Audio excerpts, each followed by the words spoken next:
channel IV Vlog. This is Dr. Shilpa Prem Kumar. Video തുടങ്ങുന്നതിന്റെ മുന്നേ എനിക്ക് നിങ്ങളോട് കുറച്ച് സജഷൻസ് ചോദിക്കാനുണ്ട്. ആക്ച്വലി നിങ്ങൾക്ക് എന്ത് ടൈപ്പ് ഓഫ് വീഡിയോസ് ആണ് വേണ്ടത്, കണ്ടന്റ്സ് എന്ത് കണ്ടന്റ് ആണെന്ന് നിങ്ങളൊന്ന് സ്പെസിഫൈ ചെയ്തിട്ടുണ്ടെങ്കിൽ വരും വീഡിയോസിൽ എനിക്ക് ചെയ്യാൻ വേണ്ടി വളരെ യൂസ്ഫുൾ ആയിരിക്കും. ട്രാവൽ വ്ളോഗ്സ് ആണോ അതല്ലെങ്കിൽ lab technician technologies related videos ആണോ എന്നൊക്കെ ജസ്റ്റ് ഒന്ന് നിങ്ങൾ സ്പെസിഫൈ ചെയ്യാം. എനിക്കറിയാം എൻ്റെ കൂടുതൽ സബ്സ്ക്രൈബേഴ്സും ലാബ് ടെക്നീഷ്യൻ ടെക്നോളജിസ്റ്റ് ആണ്. അപ്പോൾ നിങ്ങൾക്കാണെങ്കിൽ ജോബ് വേക്കൻസീസിനെ പറ്റിയിട്ടുള്ളതാണോ അല്ലെങ്കിൽ ദുബായിലേക്ക് എങ്ങനെ വരാമെന്നുള്ളതിൻ്റെ പ്രൊസീജിയേഴ്സും കാര്യങ്ങളാണോ, നിങ്ങൾക്ക് എന്തെങ്കിലും ഡൗട്ട്സ് ഉണ്ടോ, അങ്ങനെ സ്പെസിഫിക്കലി നിങ്ങൾ ഈ കമൻറ്റ് ബോക്സിൽ ഒന്ന് മെൻഷൻ ചെയ്തിട്ടുണ്ടെങ്കിൽ അപ്കമിങ് വീഡിയോസ് ഞാൻ അതുമായിട്ട് റിലേറ്റഡ് ചെയ്യാം. ഓക്കെ, നിങ്ങളുടെ എല്ലാ സപ്പോർട്ടിനും വളരെയധികം നന്ദിയുണ്ട്. 3000 സബ്സ്ക്രൈബേഴ്സായി. ശരിക്കും പറഞ്ഞാൽ സ്റ്റാർട്ടിങ് ഞാൻ ഒരിക്കലും വിചാരിച്ചിട്ടില്ലായിരുന്നു ഈ ഒരു പ്രോഗ്രസ്. ഗ്രാജുവലി ആണെങ്കിലും നിങ്ങളിൽ പലരിലേക്കും എൻ്റെ വീഡിയോസ് എത്തുന്നുണ്ട്, പലർക്കും യൂസ്ഫുൾ ആവുന്നുണ്ട് എന്ന് അറിഞ്ഞതിൽ വളരെയധികം സന്തോഷം. തീർച്ചയായിട്ടും ഇനി അങ്ങോട്ടും സപ്പോർട്ട് ചെയ്യണം. അപ്പോൾ നിങ്ങളുടെ മാക്സിമം സപ്പോർട്ടാണ് എനിക്ക് വേണ്ടത്. ഇന്നത്തെ വീഡിയോയിലേക്ക് നമുക്ക് നേരെ പോവാം. തംബ്നെയിൽ നിങ്ങൾ കണ്ടു കാണുമല്ലോ.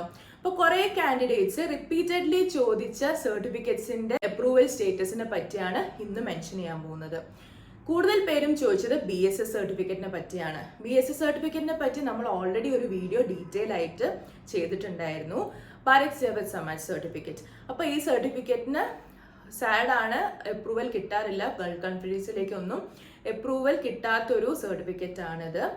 അപ്പോൾ നിങ്ങൾ ആ വീഡിയോ കണ്ടിട്ടില്ലെങ്കിൽ തീർച്ചയായിട്ടും പോയി കാണാം. ഞാൻ ഡിസ്ക്രിപ്ഷനിൽ അതിൻ്റെ ലിങ്ക് കൊടുക്കാം. ഓക്കെ, രണ്ടാമതായിട്ട് ചോദിക്കുന്നത് BVOC, അതായത് bachelor of vocation in medical lab technology.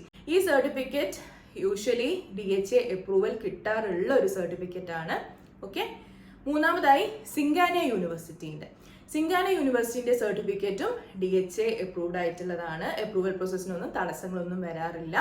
Okay, ഇനി ഒരു സർട്ടിഫിക്കറ്റ് ചോദിച്ചത് ക്രിസ്ത്യൻ മെഡിക്കൽ മിഷൻ എന്ന് പറഞ്ഞൊരു സർട്ടിഫിക്കറ്റ്. ഈ സർട്ടിഫിക്കറ്റിന് അപ്രൂവൽ കിട്ടാറില്ല എന്നതാണ് ഒരു വാസ്തവം. ഓക്കെ, അപ്പോൾ ഇതൊക്കെയാണ് കോമൺലി റിപ്പീറ്റഡ്ലി ചോദിച്ചിട്ടുള്ള സർട്ടിഫിക്കറ്റ്സ്. ഇനി വേറെ ഏതെങ്കിലും സർട്ടിഫിക്കറ്റ്സിൻ്റെ അപ്രൂവലിനെ പറ്റിയോ അല്ലെങ്കിൽ നിങ്ങൾക്ക് എന്തെങ്കിലും വേറെ എന്തെങ്കിലും ഡൗട്ട്സ് ഉണ്ടെങ്കിൽ തീർച്ചയായിട്ടും കമൻറ്റ് സെക്ഷനിൽ ചോദിക്കുക, ഞാൻ റിപ്ലൈ തരുന്നതായിരിക്കും. ഈ ഒരു വീഡിയോ എല്ലാവർക്കും യൂസ്ഫുൾ ആയെന്ന് പ്രതീക്ഷിക്കുന്നു. തീർച്ചയായിട്ടും മറ്റൊരു വീഡിയോയുമായി കാണുന്നവരെ stay healthy, stay safe. Thank